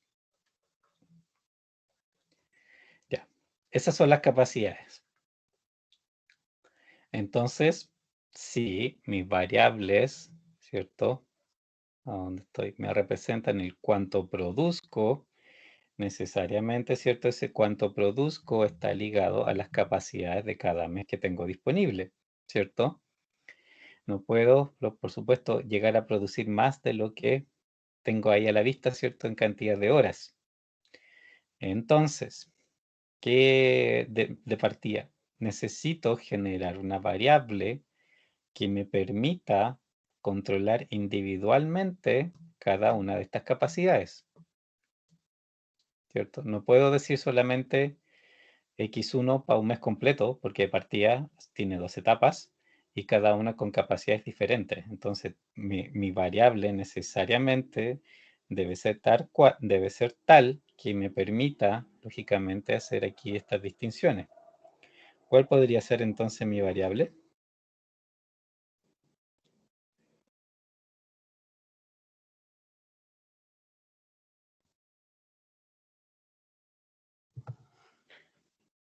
Profe, ¿se podría como agregarle como un apellido, un número a ahí? Más que apellido, o sea, sí, de hecho, por ahí va la cosa. Pero en realidad, por ejemplo, si dijéramos IJ, y yo le dijera que aquí existe la X11, no 11, la 12, la 21, la 22, la 23, bueno, ¿qué 23? Eso no existe.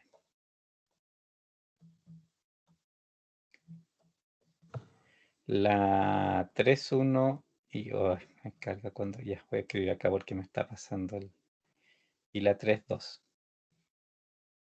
Si fueran, por ejemplo, esas variables, ¿les ven alguna asociación al problema? Sí, profe, me recuerda a unos ejercicios de optimización así. ¿Sí? Sí. Por ejemplo, si digo IJ, podría ser cuánto produzco, ¿de acuerdo? Podemos hacerlo en los dos sentidos. En la etapa I, y que el primer índice se refiere a si estoy por... aquí lo hice al revés, de hecho. En la etapa I, ¿cierto? Donde esto va a ser 1 o 2, en el mes J, que puede ser un 2, 3, ¿ya? Y de esa manera, y de hecho, bueno, estamos ocupando 2 índices nomás, hay problemas que pueden tener una variable 5 o 7 índices, porque en realidad lo que hace es representar todas las combinaciones de algo. Y en este caso, ¿cierto? Mis combinaciones son mes y etapa. Simultáneamente necesito hacer la distinción del mes y de la etapa. Entonces, por eso, por ejemplo, X21 me significa que esto es cuánto produzco en la etapa 2 en el mes 1, ¿de acuerdo? Entonces, X21 tiene que ver con esto. Aquí tengo X1, etapa 1 en el mes 1, etapa 1 en el mes 2, etapa 1 en el mes 3, etapa 2 en el mes 3 y etapa 2 en el mes 2. ¿Se fijan? Están relacionadas con de esa manera, en el fondo, las variables. Eso es lo que definen, ¿ya? Cuándo produzco y en qué etapa produzco. O sea, es el mes en que produzco y la etapa en la que produzco. Y esto, como les digo, o sea, hay otra clase de problemas donde esto empieza a ser como súper frecuente las combinaciones. O sea, podrían hacer más. De hecho, por ejemplo, aquí si hubiesen 2 productos, hubiesen terminado con X y JK, ¿cierto? Y el K es el tipo de producto. Por ejemplo, perfectamente se puede incluso agregar esa complejidad. Y así es como les digo, se empiezan a aparecer más índices. Pero esto, ¿cierto? Al final es mucho mejor que estar, por ejemplo, haciendo, no sé, pues de X1 a X3 van a hacer esto, de X4 a X5 a X6 va a ser esto otro. Eso es como súper confuso al final y no se puede leer muy bien. Si ese es el problema. O sea, ustedes aquí ven los índices y saben que el primero se refiere a esto, el segundo a esto, el tercero a esto, entonces saben inmediatamente la variable de dónde salió, qué es lo que está representando. Así que puede parecer como un poco complejo al principio, pero al final usar varios índices cuando tienen combinaciones de cosas, en realidad es lejos lo mejor. Y aquí más encima hay otras variables, ¿cierto? Todavía no tengo todas las variables. ¿Qué es lo que me está faltando? Los inventarios. ¿Cierto? ¿Y cómo los podría, en estas mismas condiciones, ¿cierto? Estoy hablando que hay inventario por etapa y por mes. ¿Cómo tendrían que ser también mis variables de inventario? Y de la misma forma, pues, pero en agosto eso sí no sería la única parte donde ¿Cierto? no. Sí. Aquí de nuevo sería, por ejemplo, inventario de la etapa 1 en el mes 1, inventario de la etapa 2 en el mes 1. Inventario de la etapa 1 en el mes 2, inventario de la etapa 2 en el mes 2. Y aquí si no me dicen que tengo inventario final, no tengo para qué crear el siguiente, ¿cierto? Las demandas eran 500, 450 y 600. 500, 450 y 600. Eso es en el fondo lo que estoy demandando, ¿de acuerdo? Y qué información más tenga la producción. 0,6 horas la operación 1, 0,8 en la 2. Vamos aquí. 0,6 horas, 0,8, ¿cierto? Esto es el tiempo que demanda cada unidad. Independiente del mes, cada unidad que pasa, que es procesada en la etapa 1, se demora 0,6 horas. Consume 0,6 horas de esas 800. Y cada unidad que pasa por la segunda etapa consume 0,8 horas de lo que aquí tenga disponible cada mes. Y costos de retención 0,20 y 0,40. Eso lo vamos a marcar acá. Esto es 0,2, esto es 0,2. Esto cuesta 0,4, esto cuesta 0,4. ¿De acuerdo?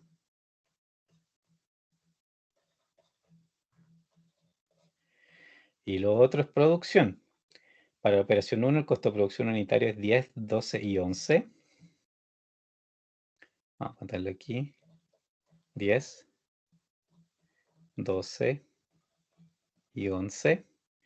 Y el otro es 15, 18 y 16.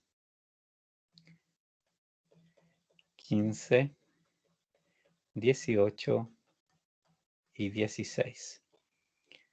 Y creo que ahí tengo todos los datos que necesito.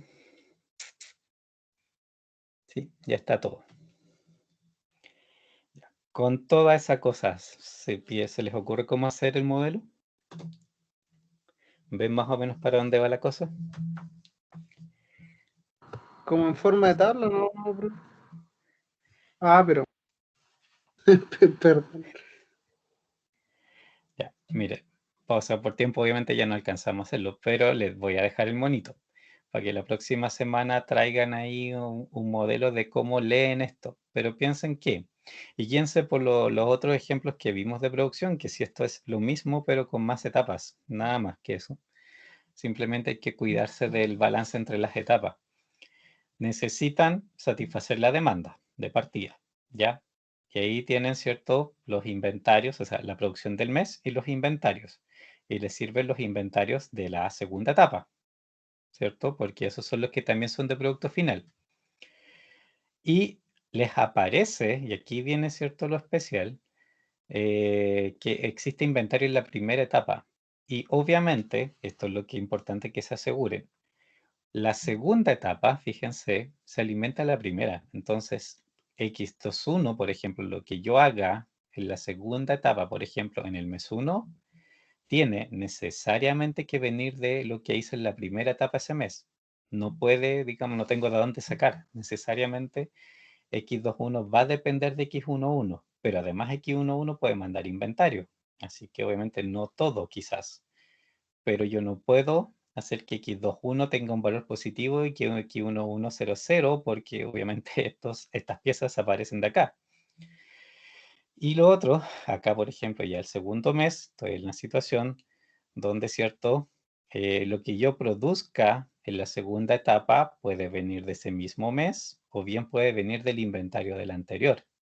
Entonces, de nuevo, son sus fuentes y sus posibles usos. Siempre va a ser como eso el balance en el fondo que yo voy a ir teniendo. La diferencia es que aquí aparece una etapa diferente, ¿cierto? Una etapa nueva. Y esto no va a la demanda final, sino que la demanda de la primera etapa, en el fondo, es lo que la segunda etapa hace. ¿De acuerdo? Y además de eso, está el tema, ¿cierto?, de los límites de capacidad de cada una de estas, que de hecho es como la parte más fácil, es esa parte de las capacidades. El resto, suma de costos. Por todas partes, ¿cierto? Hay costos de inventario, costos de producción, y la función objetiva es la suma de todos los costos simplemente. ¿Ya? Así que les voy a subir este monito en un rato para que lo piensen, lo reflexionen, y la próxima clase ahí lo armamos, lo resolvemos y vemos cómo se comporta. ¿De acuerdo? Ya, profe. Ya. Como digo, si quieren pueden sacar un pantallazo, pero en realidad sí se los voy a subir, no es problema.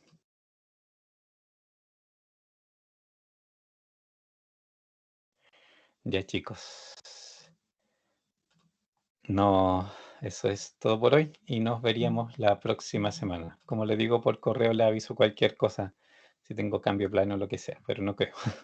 ¿Ya? Ya, nos vemos, que estén muy Ya, profe, bien. nos vemos, que esté bien, cuídese.